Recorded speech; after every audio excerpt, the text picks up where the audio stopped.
one that can see. Where there's thunder, there's lightning. John Nada. I want you all to ask yourself one simple question. That question is my life overall improved? And what I mean by that is when I sat down and did a cost benefit analysis of being in a relationship versus not being in a relationship, I came up with a lot of cons as to being in a relationship, but not quite so many pros. In fact, I don't think I came up with one pro, because all the pros are really not necessary to be in a relationship in order to attain. So some of the cons, of course, are child support, alimony, forced to work long hours, dealing with emotional BS, resource depletion, her friends and her hobbies, lack of sex, mind games, overall general stress, a legally binding contract that effectively acts as an axe over one's head, limited mobility, must ask for permission, arguments and fights, the overall energy depletion, resource depletion, and time depletion, no security in a relationship, whirlwind adventure needs to be constant in order to keep the person interested, there's no support system, pretty much nothing positive about marriage or relationships. Now, I won't go through each of these individually, but obviously, if a marriage doesn't work out, you face the possibility of having to pay child support for 18 years per child, the possibility of alimony, of course. Depending on what the state laws are, that could be anywhere for until she gets married again, until she passes. The whole forced to work long hours situation. Well, I don't know about you, but I mean, I value my free time as much as I do monetary resources. But as a married man, or maybe in some sense a single guy, maybe you cohabitate or whatever, you might actually be forced to work longer hours in order to what I like to call the 3 F's. Somebody brought them to my mind: feed them, fuck them, and financing them. But I'm going to put a little twist on that, because the only one fucking them are Chad. So it really should be feed them, facilitate them, and finance them. You know, free meals, going out to dates, getting free meals and all that. Facilitating a stress-free and worry-free lifestyle for them. Vacations, emotional support, taking care of them in all the non-financial ways. And then, of course, financing them. Financing their dreams, financing their lifestyle, financing their ability not to work. That's the other thing about, there is no stability. There is no security, be it in marriage, because divorce is so prevalent now. Divorce is such an easy thing to do. It takes no effort at all. So this whole idea that becoming bound in holy matrimony is going to solidify anything is a misnomer now. But even without marriage, there's still not a whole lot of security in relationships either, because the majority of women are always looking for that next branch to swing to. A buddy of mine mentioned a whirlwind adventure, the stress to constantly impress. Basically, in part due to the social media phenomenon, it's become more and more impressed upon a young man because his girlfriend sees her friends going on trips or getting things given to her as gifts, that young man has to more or less kind of keep up with the Joneses. And it's just stress to constantly go from one big thing to the next in order to impress, in order to, I guess, convince the girl to stay. There's no support system. I don't think I've ever dated a girl. I would be willing to bet money that I've never dated a girl that I could really talk to about my problems. I have one person that I go to, and they're not female. sort of a mentor, if you will. But I can count, on numerous occasions where I've been there for somebody, or where I've been their rock to stand on and their shoulder to lean on. And we're just there for them in every supportive way possible. But I never felt any kind of real support. I never really felt like that the person was really going to be there for me when the chips were down. The other thing is when you really look at marriage or dating or whatever, all the responsibility is on the guy.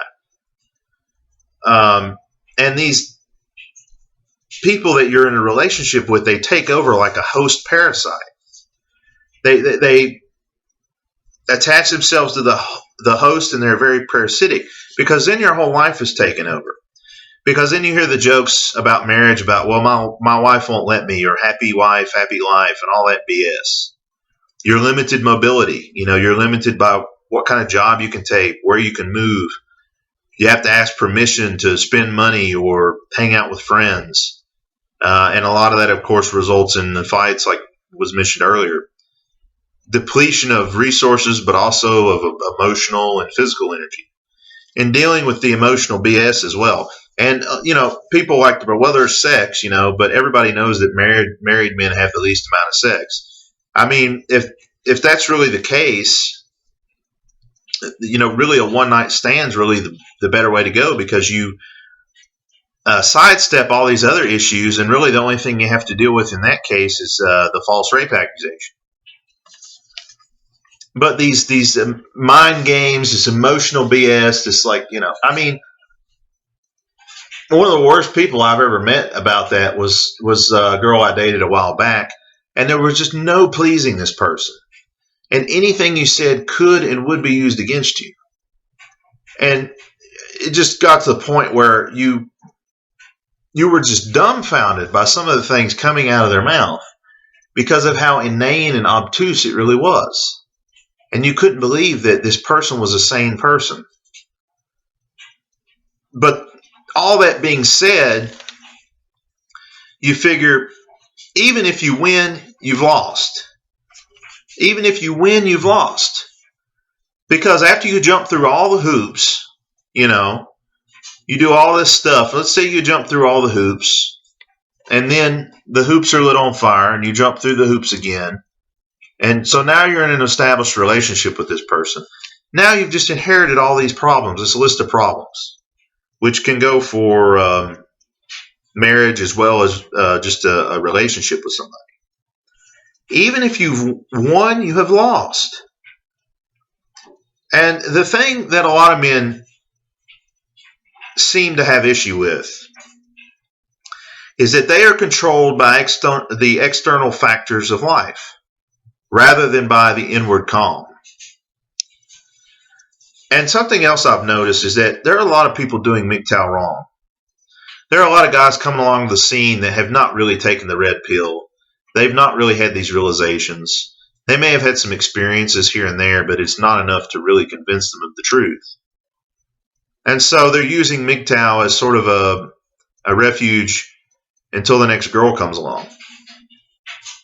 They're doing Mgtow wrong because they think these women really care that they've opted out. And the fact of the matter is, the reality of it is that unless you're 20% or 10% of the male population, that top tier, you're invisible to women as it is.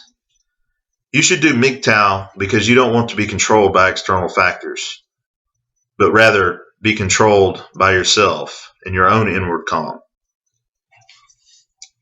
Going back to something I said earlier about even if you win, you've lost. It's the same, something I spoke about earlier. No matter what you do, you will never please the woman you're with. I mean, you could do everything under the sun, and she'll still want more. It still won't be good enough. And my platoon sergeant back in the day had a saying: you could build 100 bridges, but if you suck one dick, you're a cocksucker. And it's the same with women. It's all, what have you done for me lately? And it doesn't really matter anything that you've done in the past. It's textbook Briffault's law. It's all about what are you doing for them now.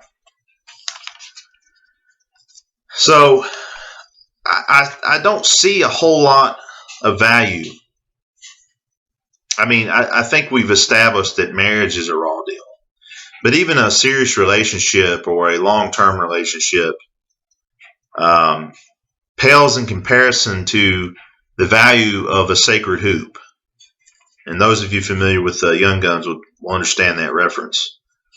It doesn't matter how close you get with this woman or how close you think you are to this woman or what connection you think you have. It's still never going to be as strong, never going to be as powerful as that sacred hoop that you have with the few pals in your life. Those are the people that are going to really be there for you. And it's amazing, the Japanese have a term, and I'm probably going to butcher it, kinjamatsu. Basically, the idea that once you've rubbed one out, you have this clarity of mind because your mind's no longer clouded by the sexual pursuit of gratification, or the gratification of the sexual aspects. And so,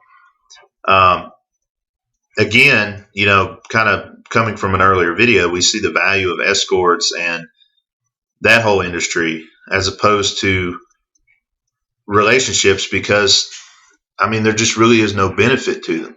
There may seem to be a benefit to them. There may seem to be a rationalization for them, but in the end, anybody that sees the truth is going to see right through all that and realize that it's all smoke and mirrors. So it's really just comes down to, I want to read this real quick. This was sent to me. This girl sent, when a man is truly interested in you, there will be no need for you to do the pursuing. Men are born to pursue. Yes, you can pursue a man if you want to, but in most cases, it's just an obvious sign that he's not into you. It's not natural for a man to sit back and let the woman do all the work.